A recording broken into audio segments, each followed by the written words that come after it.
हर समय मनुष्य के सामने विभिन्न संभावनाएं होती हैं। हर समय हम चुनते जाते हैं, जैसा हम चुनते हैं वैसा हमारा कर्म बनाता जाता है और उससे हमारे भविष्य का निर्माण होता है। इसके बारे में दो पक्ष हैं। कुछ लोग मानते हैं कि हम स्वयं अपने भाग्य के विधाता हैं और कुछ लोग ऐसा मानते हैं कि जीव के हाथ में कुछ नहीं होता, विधाता उसका भाग्य लिखता है, उसके अनुसार उसका जीवन व्यतीत होता है। इस प्रकार दो विचारधाराएं बन गई, एक तो भाग्यवादी और एक पुरुषार्थवादी। तो नमस्कार दोस्तों, आप सभी का इस चैनल पर स्वागत है। भाग्यवादी के अनुसार जीव भाग्य से बंधा है, उसे किसी प्रकार का स्वतंत्र कर्म करने का अधिकार ही नहीं है। पुरुषार्थवादी इस सिद्धांत को नहीं मानते। उनके अनुसार इस प्रकार तो जीव आलसी हो जाएगा, कोई कर्म करेगा ही नहीं, भाग्य के भरोसे बैठे रहेगा। ये विवाद संसार में सर्वत्र चलता है। इसमें सत्य क्या है? क्या जीव को भाग्य के भरोसे रहना है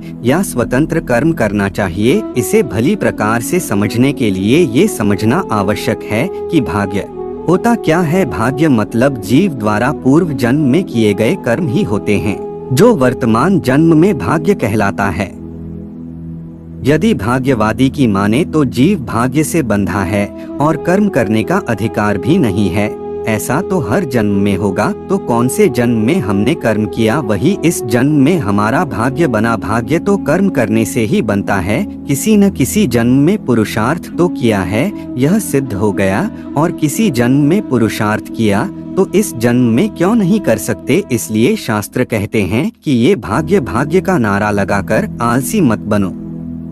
84 लाख योनियों में मानव शरीर ही एकमात्र शरीर है जिसमें पुरुषार्थ कर सकते हैं, स्वतंत्र कर्म करने का अधिकार प्राप्त है। फिर तो जैसा भाग्य बनाना चाहे मनुष्य बना ले। पुण्य करेगा स्वर्ग जाएगा, पाप करेगा नरक जाएगा, और पाप पुण्य मिश्रित करेगा तो मृत्यु लोक में आना पड़ेगा।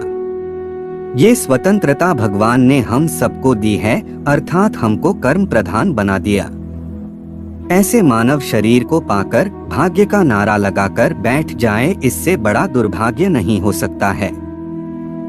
अनंत जन्मों में हमने जो कर्म किए हैं उनको संचित कर्म कहते हैं, जो हर मनुष्य के साथ पहाड़ के समान जुड़े हुए हैं। भगवान जब हमको संसार में भेजते हैं तब इन संचित कर्म में से एक भाग इस जन्म में जोड़ देते हैं। जो जीव को इस जन्म में भोगना पड़ता है वह प्रारब्ध कहलाता है। जो जीव को जन्म पर मिल जाता है प्रारब्ध निश्चित होता है, जिसको बदल नहीं सकते हैं। वर्तमान में सदा कर्म करने की स्वतंत्रता रहती है, जिसे क्रियमान कर्म कहते हैं। इसका अर्थ यह हुआ कि अपनी स्वेच्छा से किया कर्म क्रियमान कर्म कहलाता है। भाग्य तो निर्धारित था, साथ में क्रियमान कर्म जुड़ता जाता है। उदाहरण से समझे, जैसे किसी के भाग्य में लिखा था कि उसकी लॉटरी खुलेगी और वह करोड़पति बन जाएगा, और वह बना भी, लेकिन उसके बाद वह व्यक्ति चाहे तो 1 करोड़ रुपए का सदुपयोग करके 10 करोड़ बना ले, या भगवत क्षेत्र में दान करें, या बुरी संगत में पड़कर गवा दे, यह उसका क्रियमान कर्म कहलाएगा, जिसको करने में वह स्वतंत्र है। इस प्रकार 3 प्रकार के कर्म हो गए। नंबर 1 संचित कर्म, नंबर 2 प्रारब्ध और नंबर 3 क्रियमान कर्म। क्रियमान कर्म सबसे अधिक महत्वपूर्ण है।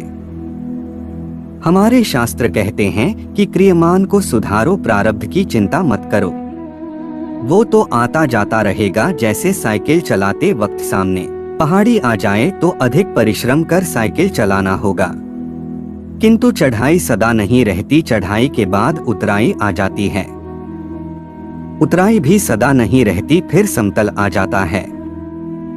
उसी प्रकार जीवन में कभी कठिन प्रारब्ध आ जाता है, तब जीवन कठिन हो जाता है, तब मनुष्य को वहां रुकना नहीं है, वरन और अधिक परिश्रम करना है।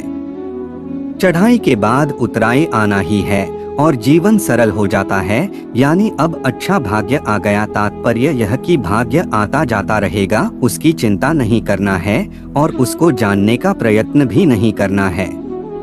यदि जाना कि भाग्य बढ़िया है तो आलसी हो गए, यदि जाना कि भाग्य खराब है तो चिंता लग जाएगी। तो हमने यह समझा कि किसी व्यक्ति का भाग्य उसके पूर्व जन्म के कर्मों के आधार पर निश्चित होता है। व्यक्ति अपने कर्मों से अपना भाग्य बदल सकता है। कर्म करने से ही भाग्य का रास्ता खुलता है। अपने भाग्य का विधाता मनुष्य स्वयं है। बच्चा जब गर्भ में होता है तब से ही उसकी आयु, धन, विद्या और मृत्यु निश्चित हो जाती है। मनुष्य प्रारब्ध स्वीकार कर अच्छे कर्मों द्वारा अपना भाग्य बना सकता है। तो मित्रों, अगर ये वीडियो आपको पसंद आई तो लाइक और शेयर जरूर करें।